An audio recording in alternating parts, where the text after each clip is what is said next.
Hey guys, it's Jane. I'm here today to do the A to Z bookish survey tag. This tag was created by Jamie at Perpetual Page Turner, and I was tagged by Lydia at Something Like Lydia, and I'll link both of them below.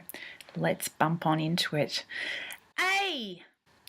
Author you've read the most books from. Well, I was actually a little bit surprised to find this. According to Goodreads, the answer to this is C.S. Lewis. It's probably not all that surprising, but it hadn't jumped to the front of my mind. C.S. Lewis. And I get to 27 titles by C.S. Lewis, which includes fiction and non-fiction. So B, best sequel ever is Alice Through the Looking Glass. I personally prefer Alice in Wonderland, but I think critical opinion is that Alice Through the Looking Glass was even more influential. So that's worth something, surely. C, currently reading. I am currently reading Neuromancer by William Gibson. D, drink of choice while reading. Well, given my choice, I'm reading lying down in bed, and so I'm not reading anything. E, e-reader or physical book. Now I'm bucking the trend, and I'm going to say e-reader. I do a lot of my reading at night, lying in bed, and I have this beautiful, beautiful e-reader that has its own little intrinsic light, and so my husband can sleep while I am reading my e-reader without the light on. It's fantastic. I love my e-reader. F, fictional character you probably would have dated in high school. Yeah, I didn't really date anybody in high school, and I can't imagine why opening up the floodgates to all the characters in books who wouldn't have wanted to date me either would change things. So my answer is none of them. G, glad you gave this book a chance. Okay, Infinite Jest is my answer to that. It's a long book. It's a somewhat strange book. I must have just had a rush of blood to the head one day. I read an article about it and I thought it sounded interesting. On a different day, I probably wouldn't have taken the chance.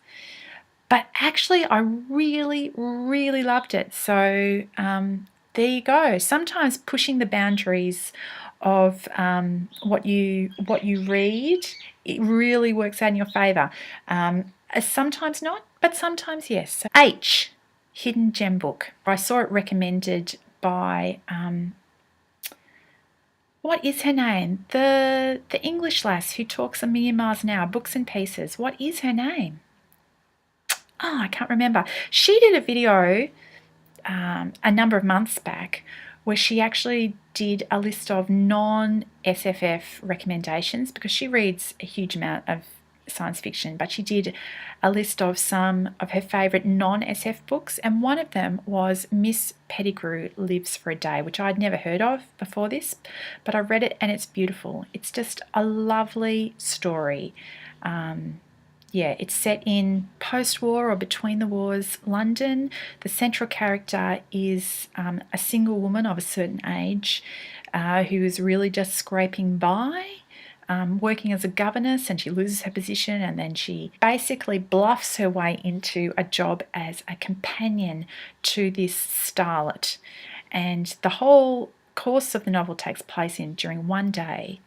The starlet who she's working for, not knowing that she was not qualified for the job, just putting her trust in her, and Miss Pettigrew rising to the occasion, and all these lovely things happening to Miss Pettigrew, who had been, beaten down by life, and her really flourishing all in this one day. It's quite a short read, and it's a real pick-me-up. So that's a lovely hidden gem. Okay, let's move on. Important moment in my reading life. There's lots. One I thought of was my first year of secondary school. I actually won an essay competition that my local library was running about your favourite book. And I wrote an essay about how The Hitchhiker's Guide to the Galaxy was my favourite book. And I won the competition. And I got a book voucher as a prize, and that was really exciting. J, just finished. I just finished reading Good Omens. That's right, Good Omens by Neil Gaiman and Terry Pratchett. K, kinds of books you won't read. I don't like reading horror because I'm a scaredy cat. If it's actually scary, I'm not interested. And romance / erotica, yeah, I'm not interested in that either. So, Elle, the longest book you've read. Now, I thought the answer to this was Infinite Jest, but Goodreads sorted me out again. The longest book that I've ever read is Calvin's Institutes, which I have actually read from cover to cover. Well, from cover to cover to cover to cover, because the version I read was in 2 volumes. It's a surprisingly interesting read. Yeah, quite readable and really thought-provoking. And John Calvin, well, that's his anglicised version of his name, was one of the reformers, one of the really important reformers during the Reformation. Reading the Institutes made me realise that what a lot of people think Calvinists are like is not necessarily reflective of John Calvin himself, or his writings at any rate. So that was interesting. M, major book hangover because of the book hangover thing. Like that term, I actually had to look that up on Urban Dictionary because I've heard people use it, but I wasn't really 100% sure what it means, and I'm still not 100% sure exactly what it means. And I have had the experience of feeling a bit let down at the end of a book because I wanted it to go on longer. Is that what this is? Is that what this is? The thing that gives me the headache, the book headache, is when I get to the end of what is an unfinished series. I get to the end of what is currently available of an unfinished series, and I really want the next book. And that happens to me not uncommonly. But the one that I strongly remember that's happened to me this year was Kingkiller Chronicles. So yeah, I've read the first 2. I've now read the novella, which is not a continuation, but I'm still waiting for the 3rd. Speaking of unfinished series, I found out the other day at my In Real Life book club, we were talking about Shades of Grey, Jasper Fforde, because the first one's out. The first one came out a number of years ago now, and Jasper Fforde is, of course, writing a whole bunch of other things. It's just been announced that there is another book coming out in that series, but it is not number 2. It's a prequel. What good is that? I don't want to know the prequel. Well, of course I want the prequel, but I want to know what happens to Jane and Eddie, and that is not going to be told to me in the prequel, is it, Jasper Fforde? And even that one's not coming out until the year after next. I am never going to find out what happens with Jane and Eddie. Anyway, moving on. N, number of bookcases you own. 10 minutes. We've really got to speed this up. In my house, there are 9 bookcases that I have part share in. So let's just say 9. One book that you've read multiple times. I thought about this, and I think that the answer is that the book that I've read more times than any other book is the book of Psalms. I went through a phase a few years ago where I was attempting to read through it monthly. It's not a super long book. It's 150 Psalms, so they're the words to songs. 150 Psalms. Most of them, not all of them, but most of them are quite short, so you can read a number in a sitting. P, preferred place to read: in bed. Q, one quote that inspires you. Well, because I was going down the list and I'd been thinking about Psalms. Psalm 103 is my favourite psalm, and I'm not going to quote you the entire psalm because A, I would probably get it wrong because I would forget, and B, too long, didn't watch. So one verse: the Lord works vindication and justice for all who are oppressed. Yea, God. That's what I say.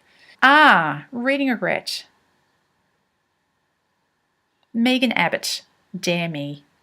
S, series you started and need to finish: the McAdam trilogy. I've read Oryx and Crake, but I need to read I'm really looking forward to. I need to read the next 2.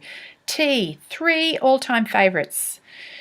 Number 1, Murder Must Advertise by Dorothy L. Sayers. That's my favourite Dorothy Sayers. It's a fantastic detective story, in case you're wondering. 2, Pattern Recognition by William Gibson. Probably my favourite William Gibson.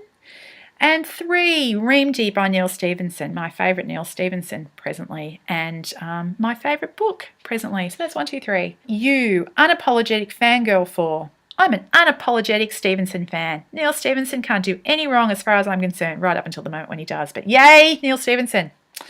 V, Very excited for this release. Would you believe there's a new Stevenson coming out next year? Yay! Seven Eves. It's always a good year when there's a new Neil Stevenson book. Seven Eves. And you know, it's a palindrome. So win, win, win. W. Worst bookish habit. Staying up too late. Reading. X marks a spot. 27th book from the top left. Now, I actually did this on my e-reader thing. I just went to the beginning of the library and I ran through, and the 27th book was The Lion, the Witch and the Wardrobe by C.S. Lewis.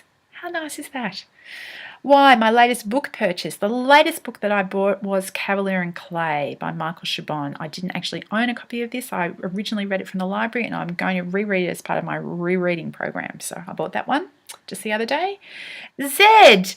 Finally, we get to Z. Z Snatcher, the last book that kept you up way too late. Well, basically all of them. All of them keep me up way too late. The last book that really stopped me doing something that I was actually supposed to be doing, that I physically could not put down, was Empire of Bones, the third of the Ashtown Burial series, which was a corker of a read. I did a review of that series not that long ago.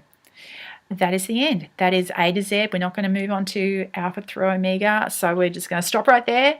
If you are interested in doing the tag, please feel free, and you can say that I tagged you. That is absolutely fine with me. I hope you all will. I'll talk to you later. Bye.